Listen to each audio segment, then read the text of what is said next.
હવે દક્ષિણ ગુજરાતનું વલસાડની વાત કરી લઉં. વલસાડ શહેરમાં પણ વહેલી સવારે આજે જબરજસ્ત વરસાદ ખાબક્યો છે. 8 ઇંચ વરસાદથી શહેરના અનેક વિસ્તારો ડૂબ્યા. વલસાડ શહેરના મુખ્ય માર્ગો પાણીમાં ગરકાવ થયા. છીપવાડ દાણા બજારમાં પાણી ભરાયા. વલસાડ શહેરને જોડતા 40 ગામોને જોડતો છીપવાડ અંડરપાસ પાણીમાં ગરકાવ થયો. નાનકવાડા વિસ્તાર, શાંતિવન સોસાયટી અને દેવ એવન્યુ સોસાયટીમાં પહેલા માળ સુધી પાણી ભરાયા. વલસાડ શહેર અને નાનકવાડા વિસ્તારમાં આવેલી સોસાયટીમાં ગળાડૂબ પાણી જોવા મળ્યા. લોકો સવારથી જ ભારે વરસાદના પગલે ઘરોમાં રહેવા મજબૂર થયા. જોકે સવારથી જ જિલ્લા કલેક્ટરે 3 જિલ્લાઓની શાળા 3 તાલુકાઓની શાળા બંધ રાખવાની સૂચના આપી હતી અને બાકીના શાળા સંચાલકોને કહેવાયું હતું કે તમે તમારી રીતે સ્થિતિ જોઈને નિર્ણય લો. તો જે પણ કોલેજ આવેલી છે વલસાડની અંદર, વલસાડ જિલ્લાની અંદર, ત્યાં પણ વિદ્યાર્થીઓ અને પ્રાધ્યાપકોને પણ સમય કરતાં વહેલા આજે સ્કૂલમાંથી કોલેજમાંથી મુક્ત કરવામાં આવ્યા હતા, કારણ કે સ્થિતિ સતત ખરાબ થતી હતી. વલસાડના કોસંબા રોડ વિનાયકનગર સોસાયટીમાં પાણી ભરાયા.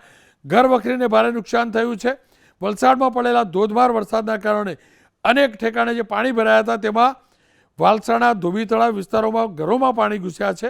પાણી ભરાવાના કારણે ઘર વખરીને નુકસાન થયું, દુકાનોને નુકસાન થયું અને પીવાનું પાણી ભરાયું હતું. છતાં પણ ઘણા ઉત્સાહી કાર ચાલકો, માફ કરજો, પાણી ભરાયેલું હતું એની અંદર પણ ઘણા ઓવર કોન્ફિડન્સની અંદર પાણીમાં નીકળવાનો પ્રયાસ કરતા હતા અને એવા લોકો પાણીમાં ફસાયા હતા. વલસાડના નાનકવાડ વિસ્તારમાં પાણી ભરાયેલા રસ્તા ઉપર અચાનક એક વાહન ચાલક પોતાની વાહન કાઢવા જતાં ફસાયા હતા. વલસાડ જિલ્લાના પારડી તાલુકામાં વહેલી સવારથી જ ધોધમાર વરસાદ ખાબક્યો હતો.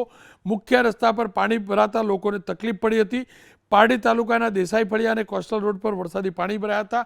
હાઈવે પર પણ પાણી ભરાયા હતા. વહેલી સવારે 2 થી 3 કલાક સુધી સતત ટ્રાફિક જામ જોવા મળ્યો હતો. અબ્રામા વિસ્તારની ચીકી ફેક્ટરી આજુબાજુના ઘરોમાં પણ પાણી ભરાયા હતા. ઘર વખરીને અહીંયા પણ નુકસાન થયું છે.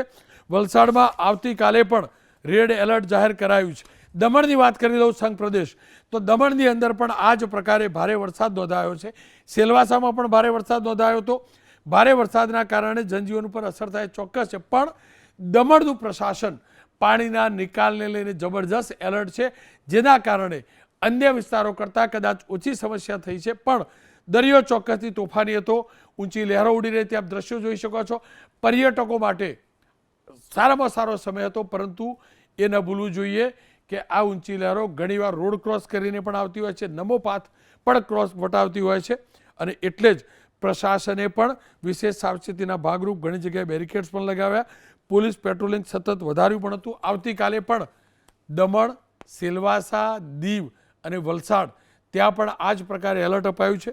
બ્રજેશ શાહ અમારી સાથે જોડાયા છે. બ્રજેશ, કયા પ્રકારની હવે સ્થિતિ છે વલસાડ, સેલવાસા, દમણની?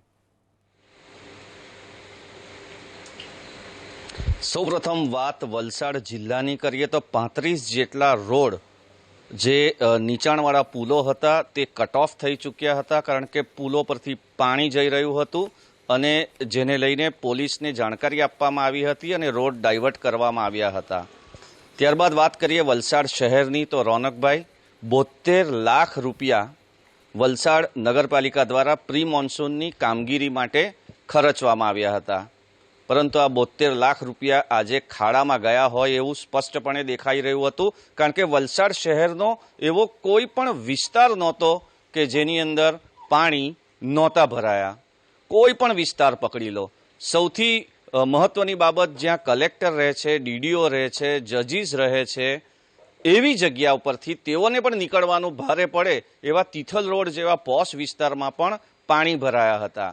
અને આ પાણી ભરાવાનું મુખ્ય કારણ જે પ્રી મોન્સૂનની કામગીરી નગરપાલિકા અને આરએનબીએ કરવી જોઈએ એ થઈ નહોતી.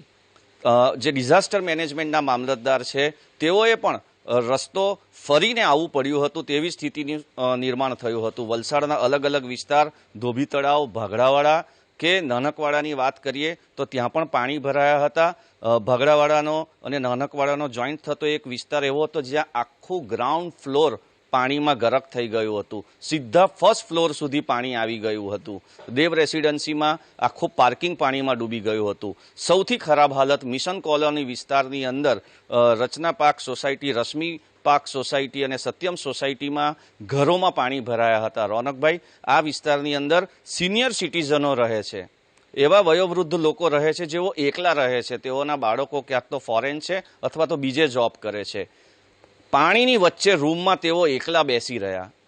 તંત્રને આ વિસ્તારમાં પાણી ભરાવા માટેની ખબર હોય છે કે આ વિસ્તારમાં પાણી ભરાય છે, પરંતુ કોઈ જ એક્શન સવારથી ત્યાં લેવાયા નહોતા. પાણી નિકાલની વ્યવસ્થા પણ નહોતી કરાઈ.